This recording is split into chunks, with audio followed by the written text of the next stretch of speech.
শয়তান আমাদেরকে বুঝায় কি, আরে আমাদের দোয়া কবুল হবে, আমার নামাজের ঠিক নাই, আমার রোজার ঠিক নাই, আমার দাড়িটা মুখে নাই, আমি পর্দা ঠিক মতো করি না, আমি গুনাহের কাজ করি, গোপন গুনাহ করি, এটা করি সেটা করি, আমার দোয়া কি কবুল হবে?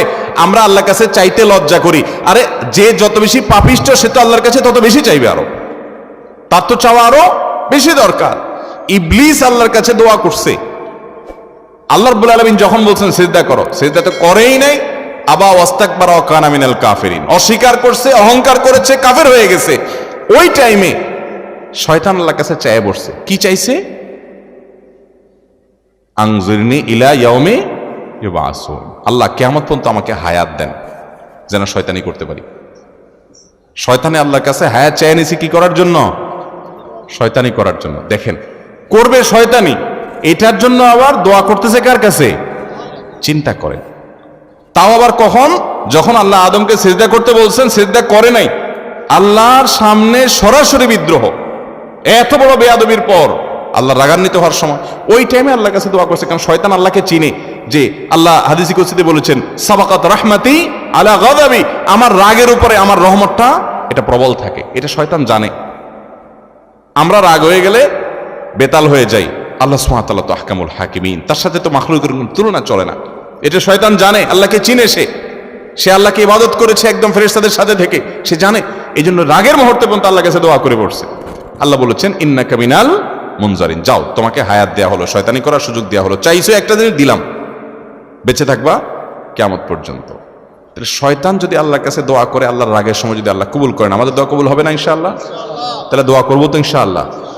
হুজুরদের মুখের দিকে চায় থাকবো না সবসময় দোয়ার জন্য। ছেলে মুসলমানি করাবেন, হুজুর লাগবে। ছেলের আকিকা দিবেন, হুজুর লাগবে। ব্যবসা বাণিজ্য শুরু করবেন, হুজুর লাগবে। দোকানে উঠবেন, হুজুর লাগবে।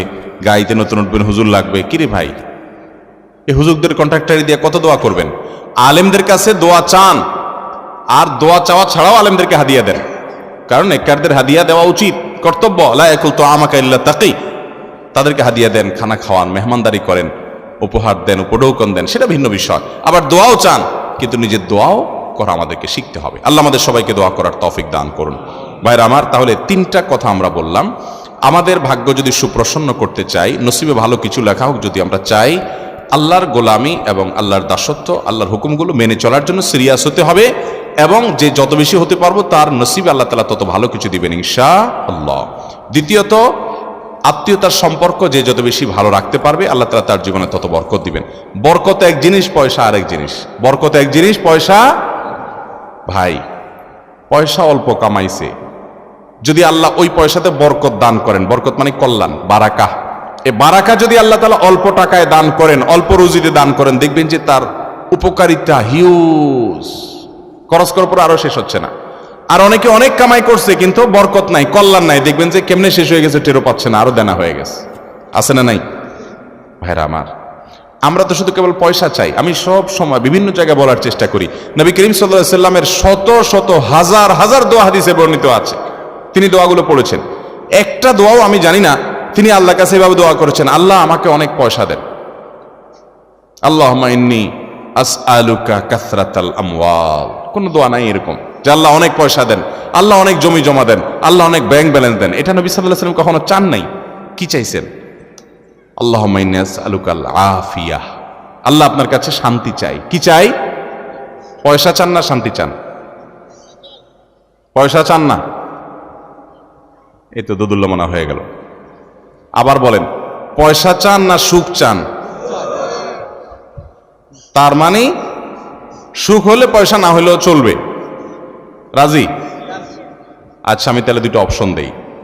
আল্লাহ যদি আপনাকে এখন দুইটা অপশন দেন, একটা অপশন হলো তুমি একটা ভাঙাচোরা কুড়ের ঘরে থাকবা, যে একটু বৃষ্টি হলে জবজব করে পানি পড়বে, শীতের সময় কনকনা ঠান্ডা বাতাস ঢুকে পড়বে, ওইটার কোনো সেফটি নিরাপত্তা থাকবে না, যে কোনো সময় চোর ঢুকে পড়তে পারে, এরকম একটা কুড়ের ঘর তোমার নসিবে থাকবে, এর বেশি তুমি পাবা না, এটাতে তোমার মৌত হয়ে যাবে। এই ঘরে তুমি সারা জীবন তাকাইতে হবে ছেলে মেয়ে নিয়ে। আর ইনকামের জন্য কোনো রকম একটা রিক্সা, একটা ভ্যান বা এরকম ছোটখাটো কিছু থাকবে, নাও থাকতে পারে, কিন্তু তোমাকে সুখে রাখা হবে, শান্তিতে থাকবা। এটা একটা লাইফ, একটা অপশন পাইলেন। এবার আসেন অপশন নম্বর 2, তোমাকে 100 কোটি টাকা দেয়া হবে, গাড়ি বাড়ি ব্যাংক ব্যালেন্স হিউজ পরিমাণ দেয়া হবে, কিন্তু সুখে থাকবে কিনা এটা নিশ্চিত বলা হলো না। সুখ হতেও পারে, নাও হতে পারে। আর আগেরটা হলো সুখ নিশ্চিত, কিন্তু ঘর কুড়ের ঘর আর ব্যাংক ব্যালেন্স তেমন একটা নাই। এই দুইটা অপশন যদি আল্লাহ আপনাকে দেন, কোনটা নিবেন? কোনটা নিবেন? কুড়ের ঘর। শেয়ানা পাবলিক, কুড়ের ঘর নেবেন না? এটা এখন ধরে ফেলছেন আমার কাহিনীটা, এই জন্য বলতেছেন কুড়ের ঘর। সত্যি সত্যি যদি আল্লাহ রাব্বুল আলামিন আপনাকে এরকম অপশন দেন, এখন হয়তো আমরা বুঝে ফেলছি বিষয়টা আলহামদুলিল্লাহ, কিন্তু সাধারণত কোনো মানুষকে যদি এরকম অপশন দেওয়া হয়, বলবো যে আজ সুখ দুঃখ পরে বুঝবো, আগে 100 কোটি টাকা দেন। ঠিক না? ঠিক। আমরা মনে করি পয়সা কড়ি হয়ে গেলে কি হয়ে যায়। হুজুরদের চাইতে এই জিনিসগুলো কেউ ভালো বোঝে না, জনপ্রতিনিধিরাও জানে না। কোনটা? যে অনেক পয়সা কড়ি হইলেও সবসময় সুখে মানুষ থাকতে পারে। কত মানুষ কত পয়সার মালিক, কত মানুষ কত বড় বড় চেয়ারের মালিক, কত মানুষ কত বড় বড় ক্ষমতার মালিক, কিন্তু বেচারার যে কি দুঃখ, তার যে কি কষ্ট, তার যে কি যন্ত্রণা, তার যে কি জ্বালা, তার যে কি আযাব, সেটা মনের দুঃখটা একান্ত অনেক সময় অনেক হুজুরদের কাছে বলে। আবার আমরা হুজুররা এরকম শত শত মানুষের হিস্ট্রি জানি, যে মানুষটাকে আমরা জানি যে সাধারণ মানুষ, মাশাআল্লাহ কোন রকম নুন পান্তা খেয়ে বিরাট করে স্বস্তির একটা নিঃশ্বাস ফেলছে, আলহামদুলিল্লাহ খুব সুখে আছি ভাই, কোনো অভাব নাই। আমি প্রায় সময় বলি, 4 তলা বিল্ডিং করার পর 6 তলার পারমিশন পাইছে, 6 তলা করছে, বা 6 তলার পারমিশন পাইছে 5 তলা করছে, টাকার অভাবে 5 তলা করার পরে রড বাইর করে রাখছে। আছে না নাই? রড বাইর করে রাখে না, মানে কি? দৌড় ভাই, এটা তো সোজা মানে। এর মানে হলো আরেকতলা করব ঠিক আছে, কিন্তু পয়সা নেই। পয়সা থাকলে করে ফেলতো, মানে কিছু একটার অভাব আছে, কিছু একটা কি আছে অভাব, মানে এখন করার তৌফিক নাই, কিন্তু আমার করার দরকার। তার মানে লোকটা কি ভাবি না অভাবী? ভাবি না অভাবী? অভাবী। তার মানে লোকটার অভাব আছে। আরেকজন কুড়ের ঘরে থেকে খেয়ে দে নাক টেনে ঘুম দিচ্ছে আর বলছে আল্লাহ যে হালে রাখছেন অনেক সুখে, আলহামদুলিল্লাহ, আর দরকার নেই, আল্লাহ বহুত সুখে আছে। এই লোকটা ভাবি না অভাবী? ভাবি, মানে ভাবে আছে। এই লোকটার মধ্যে কি নাই? অভাব নাই। আল্লাহ রাব্বুল আলামিন আমাদেরকে সুখী করুন। ভাইরা, আল্লাহ দোয়া শিক্ষা দিয়েছেন, রব্বানা আতিনা ফিদ দুনিয়া হাসানা ওয়া ফিল আখিরাতি হাসানা। দেখেন, আল্লাহ আপনি আমাদেরকে হাসানা দেন, মানে কি? কল্যাণ দেন, ভালো দেন। সে ভালোটা অল্প পয়সায়ও হতে পারে, অনেক বেশি পয়সায়ও হতে পারে। অনেকে শুধু আল্লাহর কাছে পয়সা চায়, আছে না নাই? কি চায়? শুধু পয়সা।